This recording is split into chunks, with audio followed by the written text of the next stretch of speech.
Hello everyone. तो जब भी हम इंडो पैसिफिक रीजन में पावर बैलेंस की बात करते हैं तो एक नाम सबसे पहले सामने आता है क्वाड्रिलेटरल सिक्योरिटी डायलॉग। लेकिन लंबे समय से इस ग्लोबल एक्सपर्ट्स और क्रिटिक्स का ये मानना था कि क्वाड सिर्फ एक टॉक शॉप है, यानी एक ऐसा प्लेटफॉर्म जहां बड़े बड़े नेता मिलते हैं, भाषण देते हैं, पर जमीन पर कुछ बदलाव नहीं होता है। तो सबसे पहला क्वेश्चन मेरा ये है कि बताओ कि क्वाड में 4 कंट्रीज कौन कौन सी है। लेकिन अब सिचुएशन पूरी तरह बदल चुकी है। दिल्ली समिट के इस डीक्लासिफाइड स्ट्रेटेजिक ब्लूप्रिंट ने पूरी दुनिया को चौंका दिया है।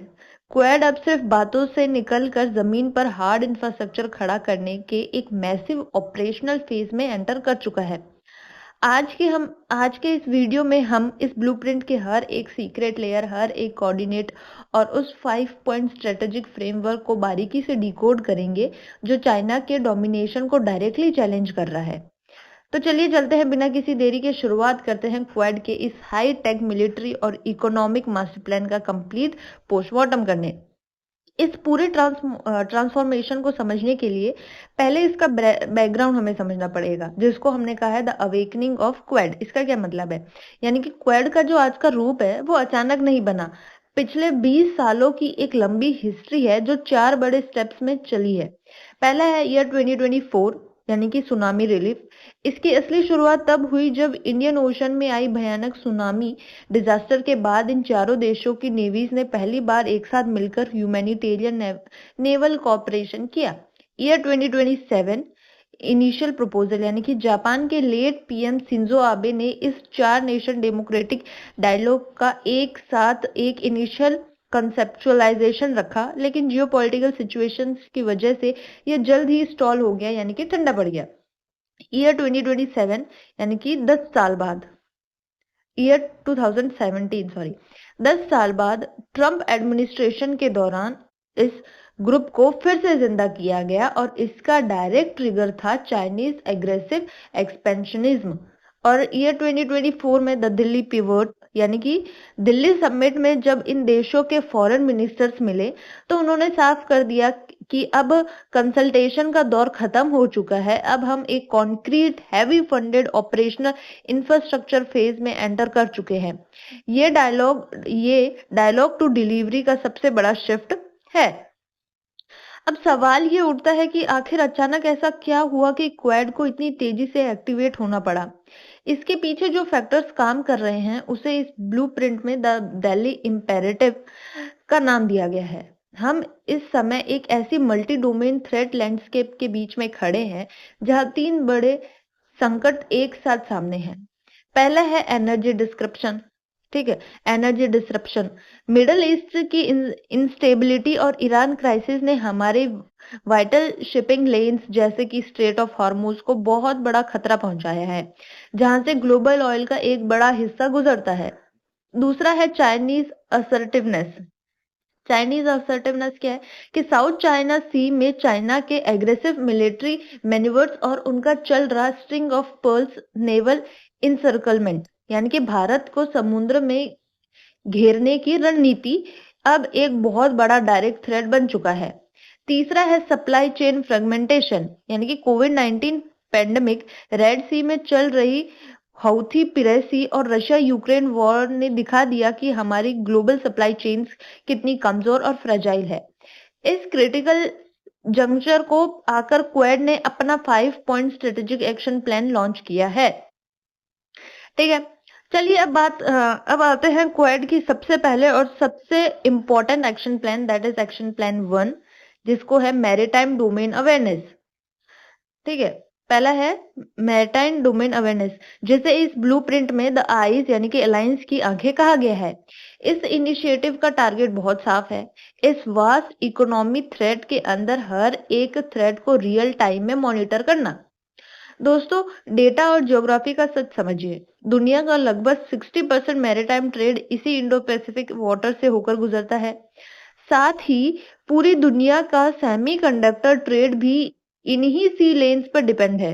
इस पूरे मूवमेंट को सिक्योर करने के लिए क्वाड ने coordinate 10 degree north 140 degree east के आसपास अपने एडवांस एसेट्स डिप्लॉय किए हैं, जिसमें space satellites, long range UAVs, drones और सब सरफेस डीप ओशन सेंसर्स शामिल है।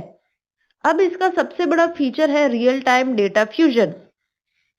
ठीक है, तो इसका सबसे बड़ा क्या है? रियल टाइम डेटा फ्यूजन, यानी कि ये सिस्टम एआईएस यानी कि automatic identification system, SAR synthetic aperture radar, ELINT यानी कि इलेक्ट्रॉनिक इंटेलिजेंस और एसीआईएनटी यानी कि अकाउंटिस्ट इंटेलिजेंस को एक साथ फ्यूज करता है।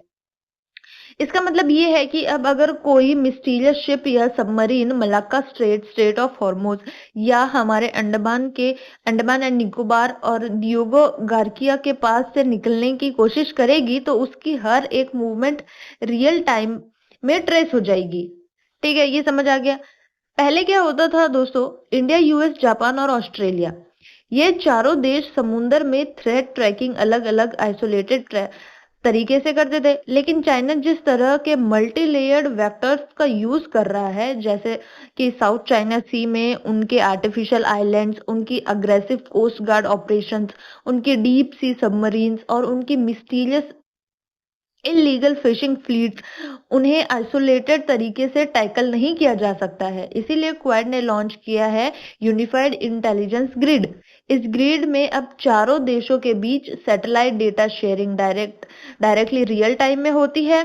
एक कॉमन मैरीटाइम डेटाबेस बनाया गया है जहां हर शिप का रिकॉर्ड है।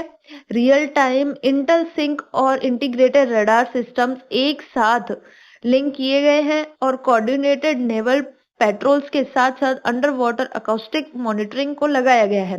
यानी अब समुद्र में कोई भी ग्रे जोन वॉरफेयर या छिप कर हमला करना चाइना के लिए इम्पॉसिबल होता जा रहा है।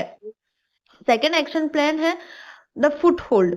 फुटहोल्ड में क्या है कि ये सबसे बड़ा स्ट्रक्चरल ब्रेक थ्रू है।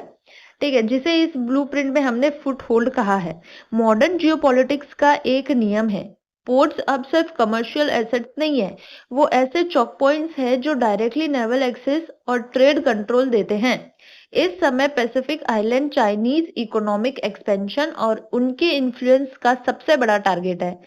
इस इन्फ्लुएंस को काउंटर करने के लिए क्वाड ने अपनी हिस्ट्री का सबसे पहला फिजिकल इंफ्रास्ट्रक्चर प्रोजेक्ट फंड किया है, that is Sua port in Fiji. ठीक है, समझ आ गया। तो चलिए अब इस टेबल को समझते हैं कि कैसे क्वाड का ये मॉडल चाइना के belt and road initiative BRI को हमेशा के लिए ध्वस्त कर रहा है।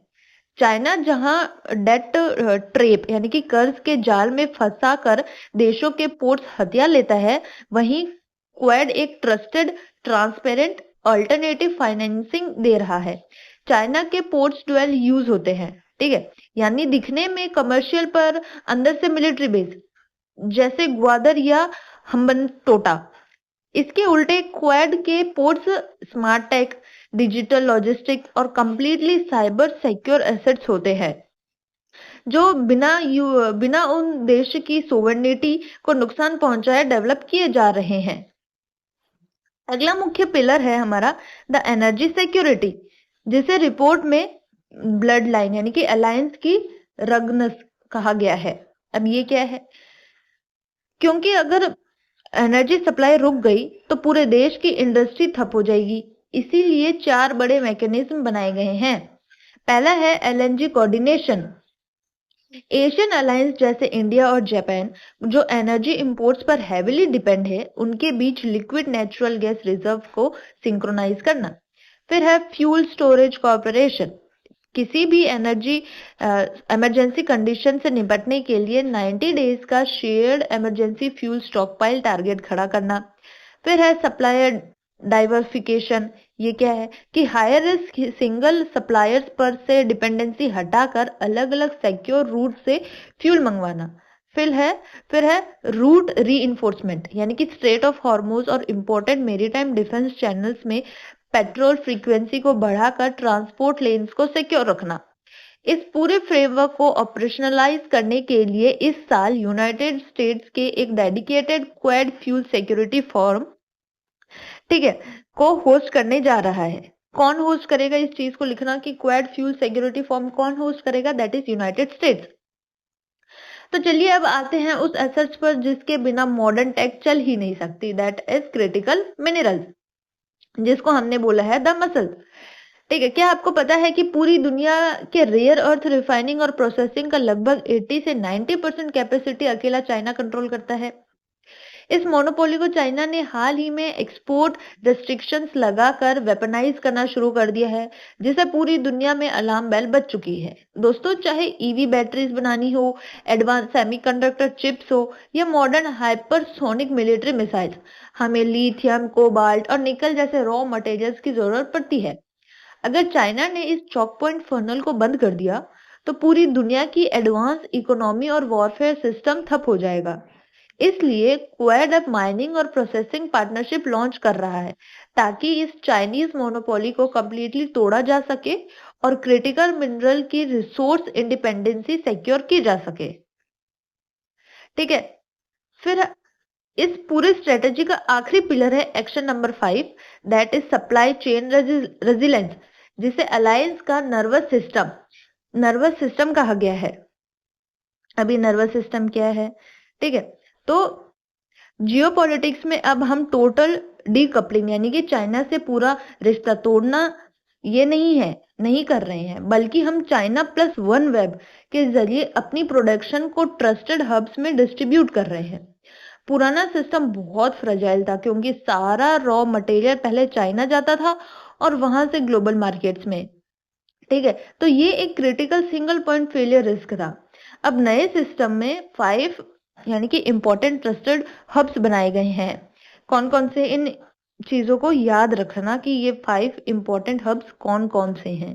ठीक है, पहला है इंडिया, फिर सेकंड है वियतनाम, फिर है मैक्सिको, फिर है इंडोनेशिया एंड थर्ड है देन फिफ्थ है देन जापान। ठीक है, ये जो 5 है ये इंपॉर्टेंट ट्रस्टेड हब्स है। इन ट्रस्टेड हब्स के अंदर 5 बड़े पिलर खड़े किए गए हैं, किए जा रहे हैं, अभी हुए नहीं है, होगा। सेमीकंडक्टर्स, टेलीकम्युनिकेशन 5G और 6G, फिर है इलेक्ट्रॉनिक्स एंड और फर्टिलाइजर्स। इस मैन्युफैक्चरिंग पाइपलाइन को सिक्योर करने का सबसे बड़ा मकसद यही है कि अगर कल को कोई बड़ा ग्लोबल शॉक या ब्लैक स्वॉन इवेंट आए तो हमारी डोमेस्टिक इकोनॉमीज रुकनी नहीं चाहिए। ठीक है, ये समझ आया आपको? चलिए अब बात करते हैं हमारे प्यारे भारत की पोजीशन की। ठीक है, इस पूरे ब्लूप्रिंट में India is the strategic epic centre. Bharat के ये 3 बड़े रूल्स हैं। पहला है ज्योग्राफिक एंकर। ठीक है, भारत वेस्टर्न इंडियन ओशियन को ब्रिज करता है, जिसे जापान और ऑस्ट्रेलिया को इस क्रूशियल रीजन में एक्सटेंडेड नेवल रीच और एक्सेस मिलता है। सेकंड है बैलेंसर, यानी कि भारत की एक मैसिव नेवी है, चाइना के साथ एक बड़ी 3488 किलोमीटर की लैंड बॉर्डर कांटेक्ट है और एक तेजी से बढ़ती इकोनॉमी है। ये सब मिलकर यूएस के लिए एक परफेक्ट स्ट्रेटेजिक काउंटरवेट तैयार करते हैं। थर्ड है मैन्युफैक्चरिंग एम्बिशन। भारत क्वाड की इनिशिएटिव्स का फायदा उठाकर दुनिया का अगला सबसे बड़ा सेमीकंडक्टर और इलेक्ट्रॉनिक मैन्युफैक्चरिंग हब बनने जा रहा है। लेकिन यहाँ पर ध्यान रखने वाली बात यह है कि भारत चाइना के स्ट्रिंग ऑफ पिल्स इनसर्कलमेंट थ्रेड को न्यूट्रलाइज करने के लिए क्वाड के मैरीटाइम डोमेन अवेयरनेस नेटवर्क का पूरा यूज तो कर रहा है, पर इसके साथ ही भारत अपनी स्ट्रिक्ट स्ट्रेटेजिक ऑटोनॉमी को मेंटेन रखता है।